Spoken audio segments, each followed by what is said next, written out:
Hey everyone, my name is Henry Eisenstein. In today's video, we're going to break down exactly when it makes sense to wholesale a commercial property. Number one, it's all about the spread, baby. This is going to be one of the most important factors. This is going to be specifically how much of a delta or a spread is there between what the seller is looking to accept and what a buyer is willing to pay for that property. Okay, so just to give you some examples, this is the most recent property. We have a seller that's willing to accept $800,000, small little deal, and a buyer that's willing to pay $1 million.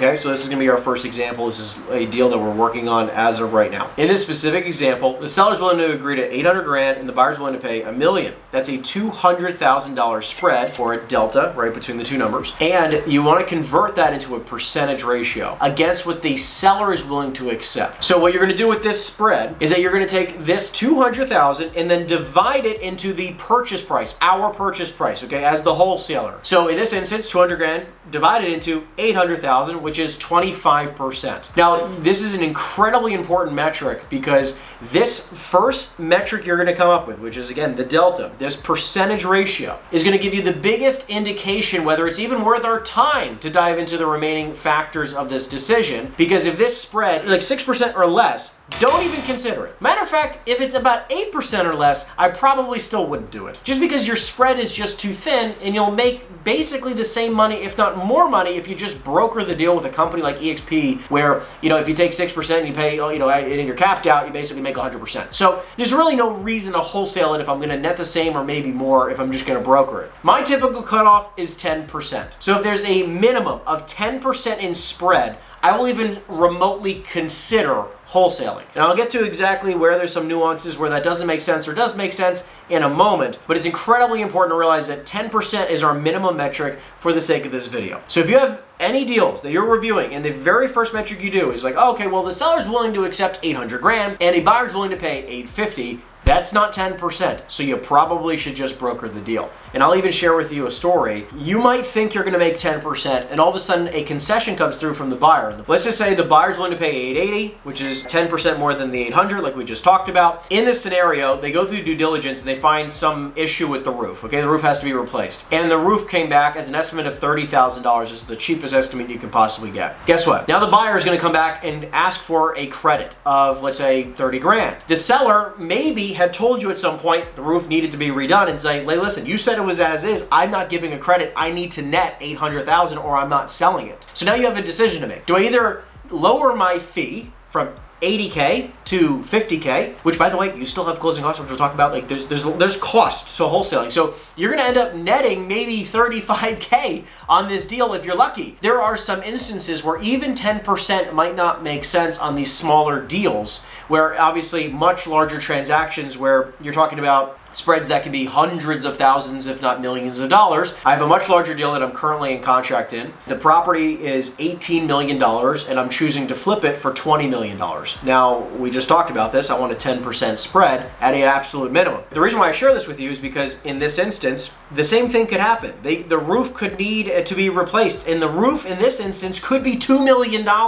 So I need to be very clear to the buyer in this instance that they're not getting a credit of any magnitude above maybe $250,000. So do 100% of your due diligence up front before we even get into contract. Like any issues, like I'm already telling you, the roof probably needs to be replaced, the parking lot needs to be replaced, there's major vacancy in this, like there's a lot of things that are going to need to be redone, and there is no credits to be given out. Maybe 250K for any extraneous random things that come up, like is kind of in my back pocket, but like I only have 10% spread here, and like the parking lot alone could be $2 million because it's like a 50-acre parcel. What I'm trying to explain here is that 10% is just a base metric to even start diving deeper into the thoughts of possibly wholesaling, where if I'm going to sell this deal for even 20 million bucks and they're willing to net 18, I might just take a 6% broker fee and not even worry about the nonsense, because it's still going to probably cost me, a couple $100 grand to double close. It's these small nuances where it all starts with the amount of a spread,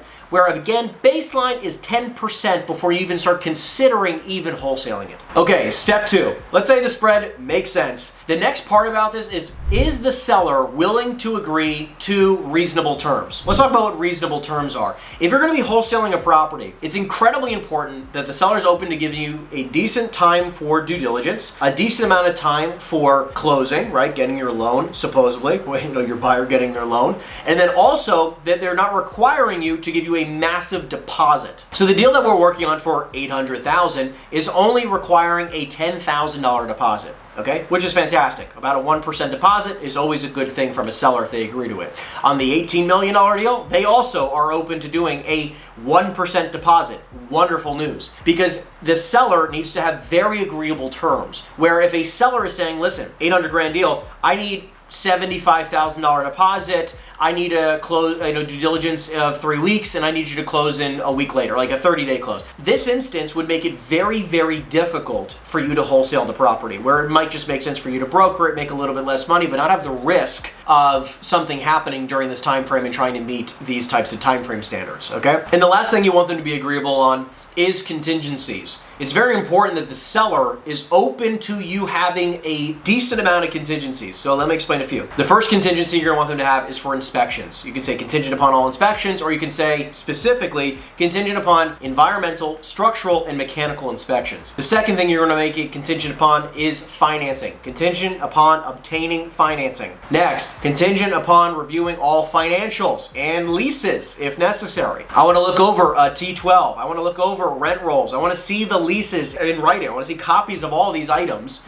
right, to make sure that I'm actually getting what I'm buying. Sometimes get sellers were like, I don't have, there's an old guy, 85 years old, I don't have any leases. Everybody's month to month. I was a handshake back in my day, right? You can't have that. Like, it's going to be very difficult to sell a property. I've had a guy who's trying to sell a property to me. The seller is almost 90 years old, does not have a rent roll, does not have financials, and all the money goes into his personal checking account. And that's even the money he's collecting that isn't cash, because the other, like 80% of the property is being collected in cash. I don't know what you're making, and you can't even show me what you're making. So how on earth can I even trust you that you're making this, right? Like, yeah, walk with me during the collections, and you'll see. That makes no sense, okay? Like, track your numbers, because I don't want to deal with any of this nonsense. It's either making the money or it's not, and if you can't prove it, it's not, right? That's when it comes to seller being agreeable. Number 3, what is the likelihood of this buyer specifically closing on this transaction? You're gonna ask them a bunch of questions, such as, can I see a proof of funds? Can I speak to your lender if necessary? What other properties do you own in the area? You want to confirm that they've seen the property, and if they haven't seen it, you need to make sure they go tour it, because you don't want to take any sight unseen offers. They're just going to be an absolute complete waste of time. Trust me.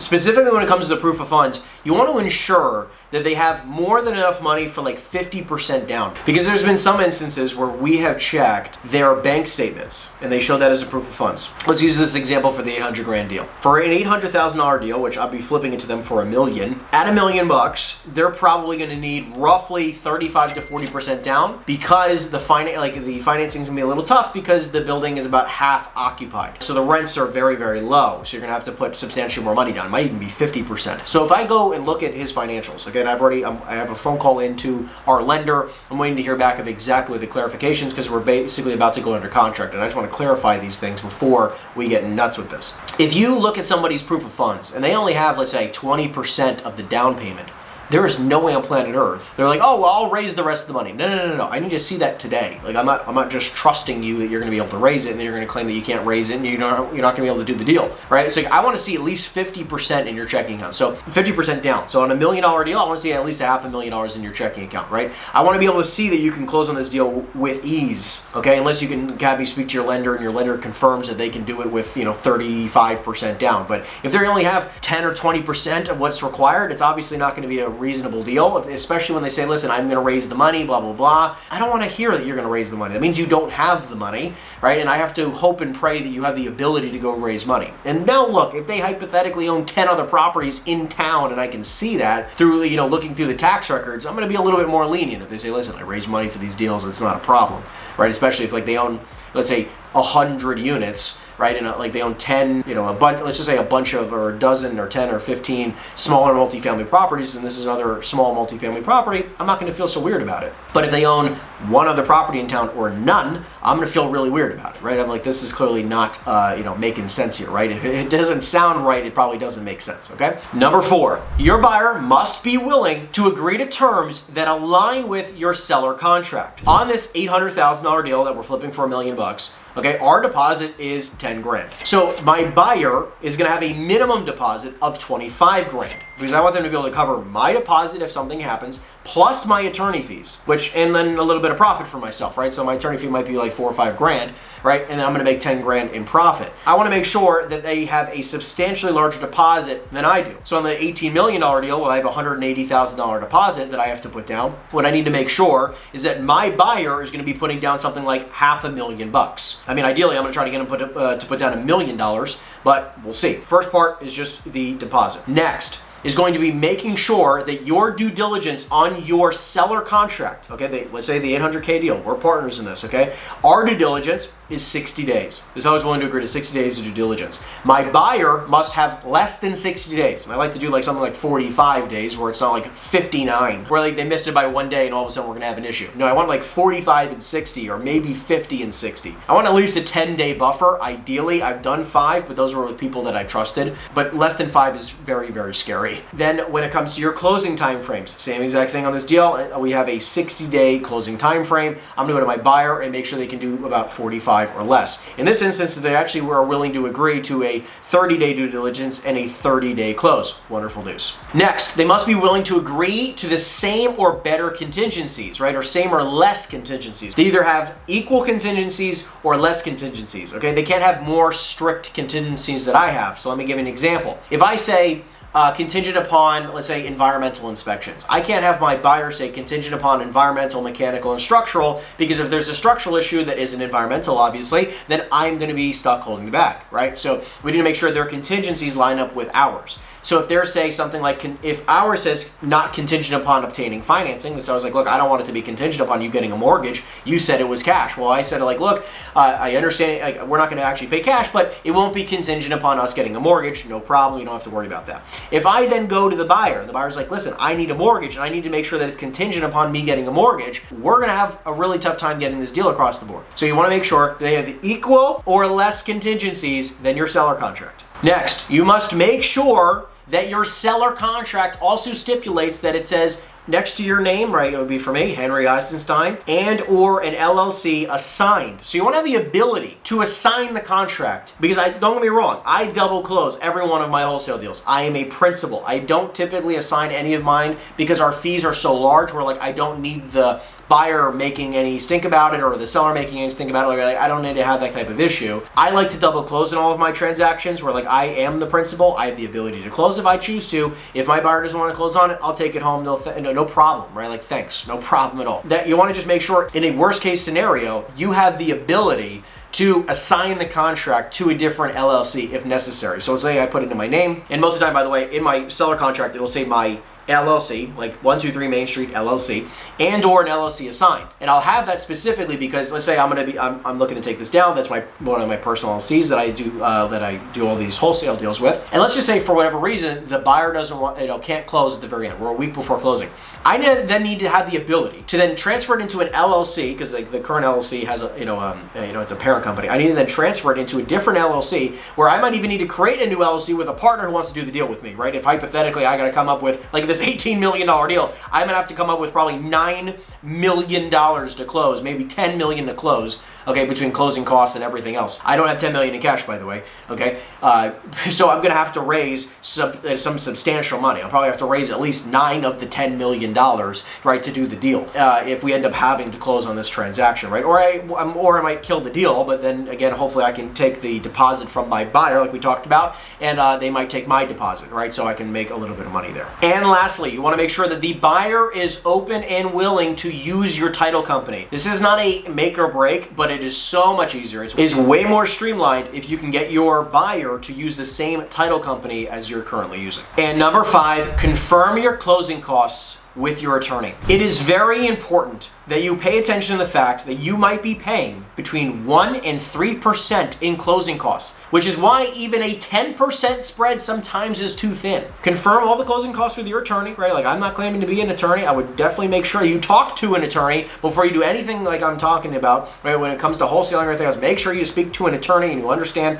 what your liability is, right? I would highly make sure that you do that. Like, do not just jump into a wholesale deal. I'm not just telling you all these things is an absolute guarantee, right? Speak to your attorney. You want to make sure you understand your risk. And one of the risks is closing costs. Very important. Okay, because a lot of people underestimate their closing costs, and all of a sudden you're doing a wholesale deal where you got, let's just say, a 4% spread, and 4% on, let's say, $2 million is 80 G's, and then all of a sudden, let's just say you end up double closing, and between everything else, you have to spend, let's say, $25,000 in closing costs, maybe $30K in closing costs. You only make 50 freaking grand when you could have made, like, it's like a 2.5% commission check. You might as well just take the 2.5 or 3%. You would have made more money if you just did 3%, and with EXP Commercial, you would have made more money, right? It just doesn't even matter. So it's like one of those things where you really want to be clear about your closing costs. Once you've done it a few times, you'll understand different states have different title recording fees, your attorney fees, obviously. If you have to double close, you're going to have gap funding, right? So there's just a few nuances that I want you to be very careful about. Make sure you run your numbers very carefully. Make sure you talk to a title company, understand what your closing costs would be before you ever get into contract with it. Now, I'm going to say this. Last thing. If hypothetically, everything we talked about today, you got a checkbox, right? 1 through 5, you check the box off. It makes sense. It pencils. Wonderful. I wish the best of luck for you, right, on that deal. Hope you make tons of money. Obviously, like we said, talk to your attorney and your title company. Make sure you double check everything. Make sure you have someone to review your contracts. Don't just trust yourself and review it yourself. But if you would like to partner with me, if you need support and you'd like to partner with me on your next wholesale deal, we'd love to be able to support you. All you have to do is email me. Email's down below. info@henryeisenstein.com. I'm here to support you. We've done wholesale deals in a couple different states, and we're looking to do it across the country to be able to support people just like you, do more wholesale deals, and make multi-six-figure checks one day. So anyways, I hope you guys appreciated the video. If you have any questions, make sure you drop it in the comments section down below. Give this a thumbs up and subscribe if you yet to do so. Appreciate you guys, and I'll see you in the next video. Take care, everybody.